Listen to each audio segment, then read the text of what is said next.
만일 주께서 허락하시면 이라는 제목으로 말씀 전하겠습니다. 오늘 이 본문 말씀을 통해서 바울은 고린도 교인들에게 자신의 향후 선교 여행 일정에 대해서 밝히고 있습니다. 5절, 6절 말씀해 보시면 바울은 그 에베소에서 마게도냐를 거쳐 고린도에 갈 것이고 그곳에서 고린도 교인들과 함께 겨울을 보내고 그 후에는 고린도 교인들의 도움을 받아서 다른 선교지로 갈 것을 희망하고 있습니다. 여기 지도에 보시면 에베소에서 마게도냐로 가고 마게도냐에서 육로로 이 고린도에 도착해서 고린도에서 고린도 교인들과 함께 겨울을 보내고 그 후에 고린도 교인들의 이 도움을 받아서 바울 사도가 가고 싶은 그런 선교지로 갈 것을 희망하고 있다는 것입니다. 5절 6절 말씀해 보시면 내가 마게도냐를 지날 터이니 마게도냐를 지난 후에 너희에게 가서 혹 너희와 함께 머물며 겨울을 지내들도 하니 이는 너희가 나를 내가 갈 곳으로 보내어 주게 하려 함이라 라고 말씀하고 있습니다. 바울이 고린도 교회에 편지를 쓰고 있는 곳은 8절 말씀을 참고해 보면 에베소라는 것을 알 수가 있습니다. 당시 에베소에서 고린도에 가는 방법으로는 두 가지가 있었는데 하나는 이 바닷길을 통해서 가는 방법이었고 또 다른 하나는 육로를 통해서 가는 방법이었습니다. 그런데 바울은 짧은 이 바닷길보다는 육로를 택해서 마게도냐를 방문한 이후에 고린도로 갈 것이다 라고 언급하고 있습니다. 5절 말씀해 보시면 마게도냐를 지날 터이니 라고 이렇게 기록하고 있는데 이는 바울이 이 고린도 지역에 있는 이 고린도 교회로 가는 길에 마게도냐에 전혀 머물지 않고 그냥 스쳐 지나가겠다라는 그런 의미가 아닙니다. 마게도냐에도 바울이 세운 여러 교회들이 있었지 않습니까? 빌립보 교회, 데살로니가 교회, 베레아 교회 등 그러한 교회가 있었기 때문에 바울이 마게도냐를 지날 터이다라는 이 말은 그냥 지나간다라는 그런 의미가 아니고 이 바울이 이 선교 여행을 하는 그런 방식을 이렇게 돌아보면은 그 고린도로 가는 길에 잠시라도 그러한 교회에 들려서 교인들과 교제를 하고 그리고 마게도냐에 있는 교회들도 살펴보았을 것이다 라는 것을 우리는 짐작할 수가 있습니다. 그런데 8절 말씀해 보시면 오순절까지는 에베소에 머문다라고 말을 하고 있습니다. 8절 말씀에 내가 오순절까지 에베소에 머물려 하면 이라고 말씀합니다. 바울이 이 고린도 교인들을 속히 만나서 이 교제를 하고 싶은 그런 간절한 소망이 있었습니다. 그런데도 불구하고 바로 떠나지 않고 이 오순절까지, 즉 쉽게 말하면 이 맥추절까지 이 에베소에 머물려 한다라는 그 이유가 무엇입니까? 이 9절 말씀해 보시면 그 이유를 설명하고 있는데 9절 말씀해 보시면 내게 강대하고 유효한 문이 열렸으나 대적하는 자가 많음이라 라고 말씀하고 있습니다. 바울은 하루라도 속히 이 고린도 교회를 방문해서 고린도 교인들과 교제하고 싶은 그러한 마음이 간절했습니다. 그렇지만 이 에베소 지역에 이 복음의 문이 활짝 열려 있었던 것이죠. 하나님의 말씀을 전하기만 전하면 많은 영혼들이 구원받을 수 있는 그런 복음의 문이 활짝 열려진 상태였기 때문에 이 에베소를 지금 당장 떠나기는 어려웠던 것입니다. 여기 9절 말씀을 통해서 우리가 생각해 볼 수가 있는데 이 복음을 전하게 되면 그 복음을 수용하는 그런 이 순기능, 즉 복음을 받아들이는 그런 순기능이 있는 반면에 이 복음에 대해서 저항하는 그런 역기능도 함께 이 동반된다라는 것을 알 수가 있습니다. 우리가 밖에서 이 물티슈 전도를 하다 보면은 이 물티슈를 받고 고맙습니다, 수고하십니다 라고 이렇게 인사하면서 밝은 얼굴로 이 전도지라든지 이 전도용품을 받는 사람이 있는 반면에 전혀 험악한 인상을 쓰면서 필요 없다고 이런 손을 뿌리치는 그런 사람들도 이렇게 만날 수가 있다는 것이죠. 이런 것들을 통해서 이 복음을 전하게 되면 이 받아들이는 그런 순기능이 있고 대적하는, 즉 저항하는 역기능이 항상 이 복음을 전하는 가운데 일어나게 된다는 것입니다. 9절 말씀해 보시면 바울도 마찬가지입니다. 에베소에서 복음을 전할 수 있는 문이 활짝 열렸는데 또한 대적하는 자가 많았다라고 말을 하고 있다는 것입니다. 이 대적하는 자가 많다라는 이 말을 고린도전서 15장 32절 말씀에서는 내가 에베소에서 맹수와 더불어 싸웠다라고 이렇게 표현하고 있습니다. 이런 이 말을 통해서 에베소에서 이 복음의 문이 활짝 열려 있었지만 이 복음을 전하는 것이 결코 순탄치 않았다라는 것을 알 수가 있다는 것입니다. 이 사건에 대해서 사도행전 19장 23절 이하의 말씀을 통해서 바울이 잘 설명하고 있습니다. 에베소에는 유명한 이 아데미 신전이 있습니다. 즉 바로 이 아데미 신전 안에는 아데미 신상이 있었는데 이 아데미 신상을 이렇게 모형으로 만들어서 이 관광 수입을 올리고 있는 그러한 이 은장색들이 있었습니다. 이 은장색들이 이렇게 자신의 손으로 이 아데미 신을 아름답게 만들어서 팔면서 자신들도 풍요로운 그런 생활을 하고 그리고 관광 상품화로 이렇게 팔고 있었던 것입니다. 그런데 바울이 뭐라고 말했습니까? 사람의 손으로 만든 것은 신이 아니다 라고 바울이 계속 전도하고 있었던 것이죠. 이러한 바울의 전도로 인해서 자신들의 이 관광 상품에 대한 이 수입이 이 영업에 막대한 그런 지장을 이렇게 초래할 수 있는 그런 일들이 생기게 되었습니다. 그래서 이런 바울의 전도에 대해서 이렇게 소동을 일으킴으로 인해서 바울의 생명이 위협을 받게 되는 그러한 사건이 에베소에서 있었던 것입니다. 사도행전 19장 26절, 27절 말씀해 보시면 이 바울이 에베소뿐 아니라 그의 전 아시아, 즉 지금으로 말하면 터키 지역을 말하고 있습니다. 그의 전 아시아를 통해서 수많은 사람들에게 권유하여 말하되 사람의 손으로 만든 것들은 신이 아니라 하니 이는 그대들도 보고 들은 것이라. 우리의 이 영업이 천하여질 위험이 있을 뿐 아니라 자신의 이 영업도 천하여지고 수입에도 막대한 피해를 있기 때문에 이 바울 그냥 가만 놔두면 안 되겠다라고 이렇게 말을 하고 있다는 것입니다. 그렇지만 이 복음의 특징, 십자가의 특징이 무엇입니까? 고난과 핍박 가운데 더 많은 열매가 맺혀진다는 것입니다. 그래서 바울은 고린도전서 1장 18절 말씀에서 십자가의 도가 멸망하는 자들에게는 미련한 것이요 구원을 얻는 우리에게는 하나님의 능력이라. 즉 하나님의 말씀대로 사는 것 믿지 않는 자들이 보면 얼마나 어리석게 보입니까? 이 좋은 날씨 벚꽃이 활짝 피었고 아름다운 꽃이 피인 이 주일날 이런 쉬는 날 밖에 나가서 꽃구경도 하고 즐겁게 놀 수가 있는데 예수 믿는 사람들은 주일이다. 즉 주님의 날이라 해서 하나님이 가장 기뻐하는 예배 드린다고 이 딱딱한 의자에 앉아 있는 거 이런 거 믿지 않는 사람들 보면 참 어리석다 멍청하다 그렇게 아마 생각할 것입니다. 그렇지만 믿지 않는 자들이 생각하는 이런 십자가의 도 하나님의 말씀대로 살아가는 것, 즉 하나님을 기쁘시게 하는 그러한 모습으로 살아가는 것 이것이 믿는 자들, 즉 구원받은 성도들에게는 하나님의 능력이다. 즉 하나님의 능력이 나타나는 길이다라고 말씀하고 있다는 것입니다. 그러니까 여러분들이 하나님의 능력을 체험하는 것은 단순합니다. 하나님의 말씀대로 살아가면 반드시 하나님의 능력을 체험하게 된다는 것입니다. 오늘 본문 말씀을 통해서 바울은 하나님의 일을 함에 있어서 그 기준이 무엇인가를 7절 말씀을 통해서 우리에게 똑똑히 잘 보여주고 있습니다. 7절 말씀해 보시면 이제는 지나는 길에 너희 보기를 원하지 아니하노니 이는 만일 주께서 허락하시면 얼마 동안 너희와 함께 머물기를 바람이라 라고 말씀합니다. 고린도 교회는 바울이 핍박 가운데에서 세운 교회입니다. 그렇기 때문에 얼마나 고린도 교회에 대한 이런 사랑 그리고 애정 얼마나 거기에 대한 이런 간절한 마음이 많이 가지고 있었겠습니까? 그리고 고린도 교인 한 사람 한 사람 자신이 복음을 전해서 그리고 교인으로 만들고 그리고 세례를 주고 그리고 그 교회를 든든히 세워놨기 때문에 얼마나 그 교회에 대한 사랑하는 마음이 강했겠습니까?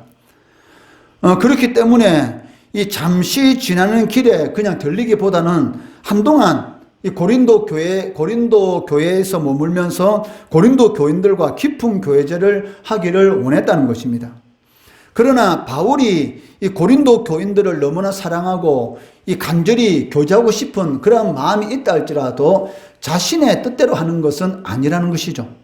나는 그렇게 하고 싶지만 그렇게 하고 싶다고 해서 내 마음대로 하는 것이 아니고 거기에는 전제 조건이 있다는 것입니다. 그게 무엇입니까? 주께서 원하시는가?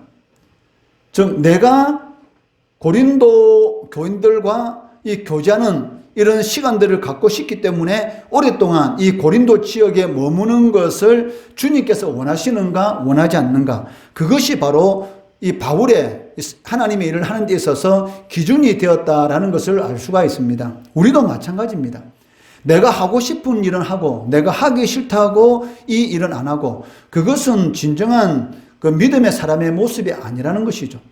즉 하나님이 원하시는가 원치 않는가, 내가 이 일을 하는 것을 하나님께서 원하시는가, 그것은 교회일 뿐만이 아니고 여러분들이 학교생활 한다든지 아니면 여러분들이 사회생활 할 때에 내가 이 일, 어떤 일에 결정을 두고 이 일을 하는 것이 하나님께서 원하시는가 아니면 하나님께서 원하지 않는가, 이것이 성도들의 기준이 되어야 한다는 것입니다. 내가 아무리 하고 싶다 할지라도 이 일은 하나님께서 원하지 않는 일이야 라고 한다면 하면은 안 된다는 것이죠. 그런데도 불구하고 하나님께서 원하시지 않는데 그 일을 하게 된다는 것은 그것은 진정한 믿는 사람이 아니다라고 할 수가 있습니다. 바울은 무슨 일을 하든지 항상 그 일의 기준이 무엇이냐면 만일 주께서 허락하시면, 주님께서 허락하시면 내가 그 일을 할 것이고 주님께서 허락하지 않으면 내가 안 할 것이다. 고린도 교인들을 말씀으로 잘 양육하고 함께 오랫동안 그 지역에 있는 것도 하나님의 기뻐하는 일이지 않습니까? 바울이 놀기 위해서 그 고린도 교회에 있는 것 아닙니다. 성도들을 말씀으로 잘 양육하고 그리고 교회를 더 든든히 세우기 위해서 고린도 교회에 좀 오래 있고 싶다라는 그런 마음을 품은 것이죠. 그렇다 할지라도 이 일도 하나님의 일이지만 그렇다 할지라도 그것이 하나님께서 원하시지 않으면, 허락하지 않으면 나는 그 일도 하지 않겠다라는 것이 바로 바울이 하나님의 일을 하는 기준이었던 것을 우리는 잘 볼 수가 있습니다. 그 이유가 무엇입니까? 하나님의 뜻과 일치할 때만이 많은 열매를 맺을 수가 있기 때문입니다. 여러분들이 아무리 하나님께서 기뻐한 일을 한다 할지라도 그 일이 하나님의 뜻과 일치하지 않는다면 아무 열매를 맺을 수가 없습니다. 하나님께서 여러분에게 이 일을 하라고 맡기는데 내가 보기에는 그 일이 나한테 안 맞는 것 같고 다른 일이 맞는 것 같아요. 그래서 나는 이 일을 하기 싫고 저 일을 하고 싶습니다 라고 했을 때에 과연 하나님의 뜻과는 맞지 않는 그 일, 물론 그 일도 하나님의 일이고 교회의 일입니다. 그런데 그 일을 했을 때 열매가 맺히는가? 안 맺힌다는 것이죠. 왜냐하면 하나님의 뜻과 일치할 때만이 좋은 열매, 많은 열매를 맺을 수가 있다는 것입니다. 인간의 모든 경력과 계획은 하나님의 뜻에 달려 있습니다. 그 일을 이루시는 분은 하나님이시기 때문에 과연 내가 이 일을 하는 것에 대해서 하나님께서 기뻐하시는지 아니면 하나님께서 기뻐하지 않는지, 이것이 가장 중요한 것이죠. 여기에 기준을 두고 여러분들이 살아가게 되면 반드시 하나님께서 여러 가지 은혜를 베풀어 주시고 복을 베풀어 주신다는 것입니다. 찰스 셀던이라는 목사님이 계십니다. 이분이 예수님이라면 어떻게 하실까라는 그런 이런 그 책을 이렇게 적었습니다. 이 책은 기독교 고전입니다. 1897년에 출판되어서 미국에서만 3천만 권 이상 판매되었고 우리나라에서도 이 종교 분야에서는 매년마다 베스트셀러에 올라가는 그러한 책입니다. 이 책의 내용은 그 날마다 생활 속에서 어떤 일을 우리가 부딪혔을 때에 예수님이라면 어떻게 하실까? 과연 이 일을 하실까? 하지 않으실까?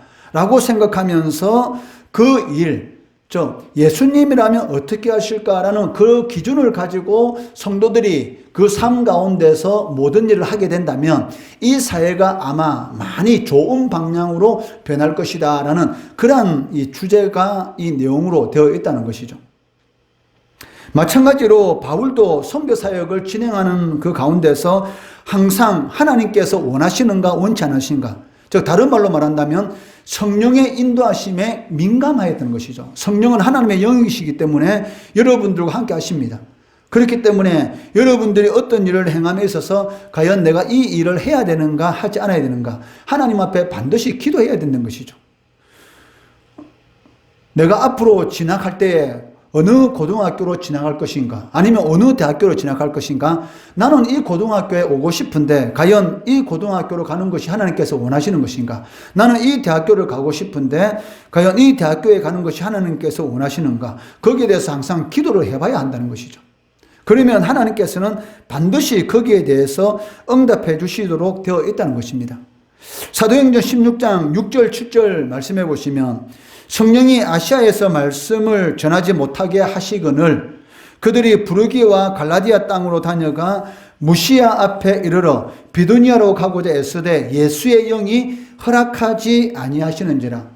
전도는 하나님께서 가장 기뻐하는 것입니다. 바울이 소아시아 지역, 즉 지금으로 말하면 이 주중에 가까운 이 터키 동쪽 지역, 그리고 그 동쪽, 동북쪽 지역으로 이 복음을 계속 전하기를 원했습니다. 그런데 복음을 전할 때마다 하나님께서 계속 바울 사도에게 주시는 마음이 무엇이냐면, 하나님께서 이곳에서 내가 복음을 전한 것에 있어서 기뻐하지 않으시는 것 같다, 즉 허락하지 않는 것 같다라는 그런 생각이 들었습니다. 그런데도 불구하고 계속 이 터키 북쪽 지역을 계속 복음을 전하려고 했는데도 불구하고 계속 하나님께서 허락하지 않으니까 계속 막히는 것이죠.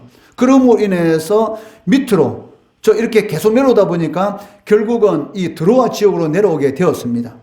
이 일이 결국은 이 소아시아 지역에서 자신이 계속 복음을 전하기를 원했지만, 즉 터키 지역에서 계속 복음을 전하기 원했지만 예수의 영이 허락하지 않음으로 인해서 계속 밑으로 내려오다가 이 드로아라는 바로 그 지역에 도착하게 되는데, 그 지역에서 바울이 환상을 보게 됩니다.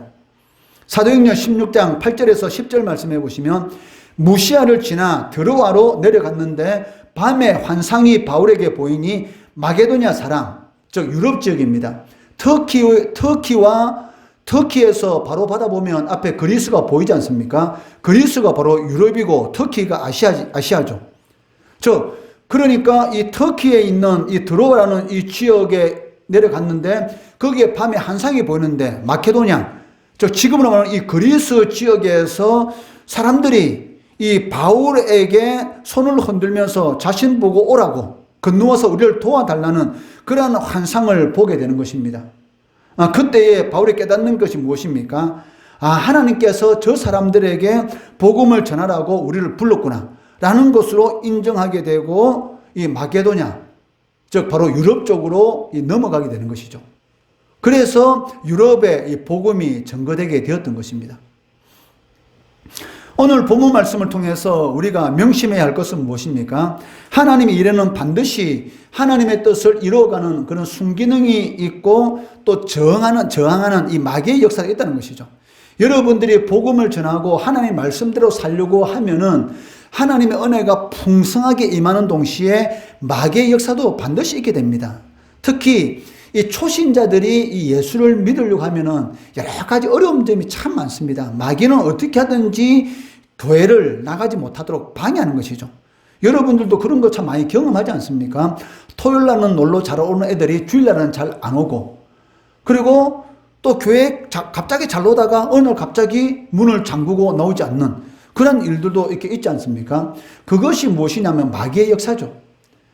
왜냐하면 예수 믿게 되면은 하나님의 나라가 자꾸 확장이 되지 않습니까? 믿지 않는 자들이 예수를 믿게 되면, 그 가정에 한 사람이 예수 믿게 되면 그 집이 전부 다 복음화 될 수 있는 그러한 역사가 일어날 수가 있다는 것이죠. 그렇기 때문에 마귀는 어떻게 하든지 예수 믿지 못하도록, 지가 이미 하나님의 심판을 받은 존재이기 때문에 물귀신 작전, 어떻게 하든 물속에 끝까지 끌어들여서 같이 죽으려고, 같이 지옥 형벌을 받도록 믿지 못하도록 수단과 방법을 가리고 있습니다. 그러니까 여러 가지 일을 통해서 교회 나가지 못하도록, 어떤 사람들은 한 집에 두 종교가 있으면 안 돼요. 우리 집은 불교를 믿기 때문에 내가 교회 나가면 안 돼요. 이렇게 말하는 사람도 있고, 그것을 누가 그렇게 말하는 거 아닙니까?